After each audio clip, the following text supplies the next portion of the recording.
You're watching South Asia Newsline, and here are the top stories we are tracking for you on Friday, the 8th of November. Australia news outlet reacts on Canada blocking Jaishankar presser, calls ban difficult. Pakistan eyes strong ties with Trump admin based on non-interference in domestic affairs. And India offers Afghan businesses Chabahar Port for trade, discusses humanitarian aid.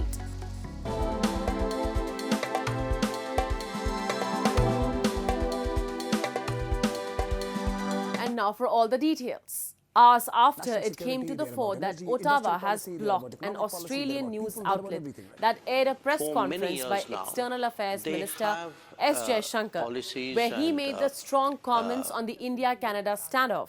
The media company has hit out at the restriction. The Australia Today, in a post on X, said that the ban on the interview with Jaishankar and the press conference with Australian Foreign Minister Senator Wong on social media under orders from the Canadian government have been difficult for their team and those who value free and open journalism. Jaishankar earlier on Thursday had said that he was surprised over the strange Canadian move, adding that it yet again highlights the hypocrisy of Canada towards freedom of speech. Relations between India and Canada have gone sour as Ottawa recently claimed that Home Minister Amit Shah is after the killing of Khalistani terrorist Hardeep Singh Nijjar, a claim New Delhi denies. The murder of a Sikh separatist leader in British Columbia in June, an accusation. Ruckus ensued in the Jammu and Kashmir Assembly for a third straight day on Friday, as Bharatiya Janata Party MLAs raised slogans and clashed with fellow members, including engineer Rashid's brother and Awami Ittihad Party MLA Sheikh Khurshid, over Article 370 banner he was carrying. Slogans were also raised against the PDP party. Amid the ruckus, a resolution seeking a dialogue for restoration of special status and constitutional guarantees to the Union Territory was passed on Wednesday. The resolution was passed by a voice vote, with all parties barring the BJP supporting it. While the Regional Assembly has voiced its stance, the authority to reinstate Kashmir's special status rests solely with India's federal government, which is expected to reject the demand as restoring autonomy has long been opposed by the BJP. The election of the opposition alliance last month in Jammu and Kashmir's first polls in a decade adds a new layer to the ongoing conflict in India's only Muslim-majority region.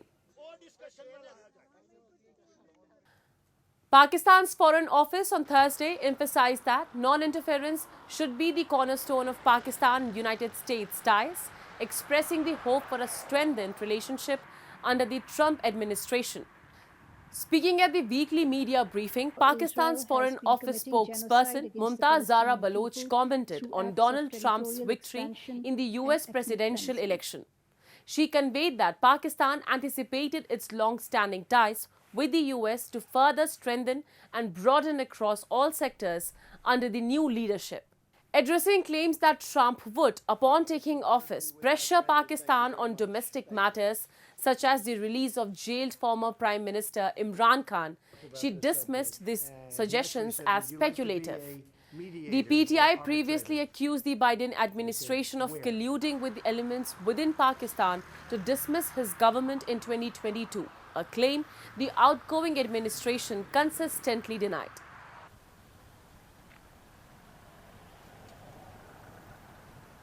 An Indian delegation headed by a senior Ministry of External Affairs official met Afghanistan's interim defense minister Mullah Mohammad Yaqoob this week, offering the use of Chabahar Port in Iran to business groups in Afghanistan, while also holding discussions on extending more humanitarian assistance to Kabul.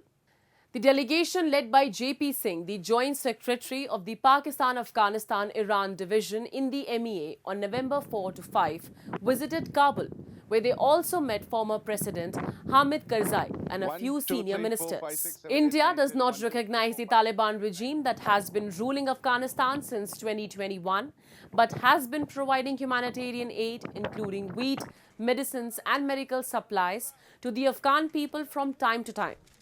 This was Singh's first meeting with the Taliban's acting defense minister, Mullah Mohammad Yaqoob, the MEA said. Yaqoob is the son of Taliban founder Mullah Omar.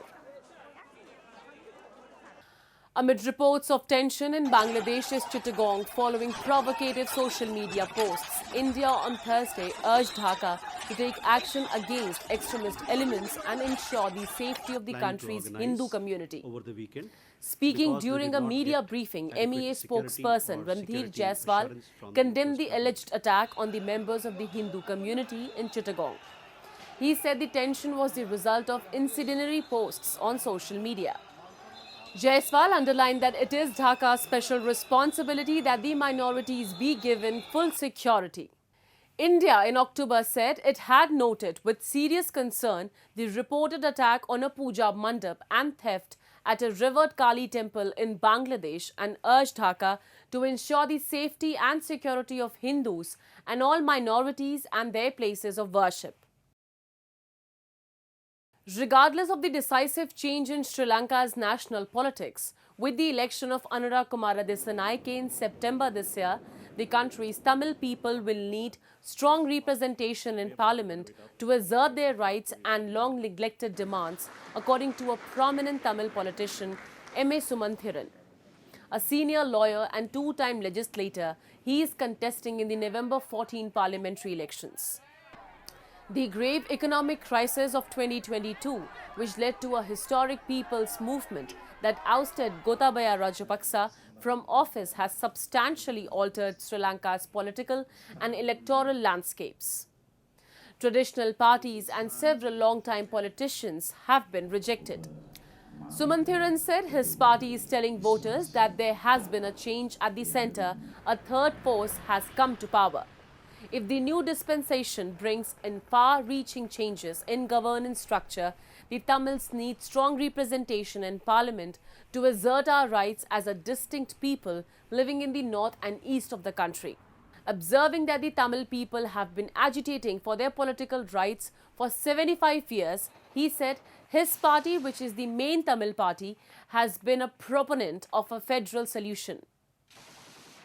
15 years after Sri Lanka's civil war ended, Tamils continue to demand accountability for alleged war crimes and the elusive political solution. That's all in tonight's edition. We will see you same time next week. Have a great weekend. Good night.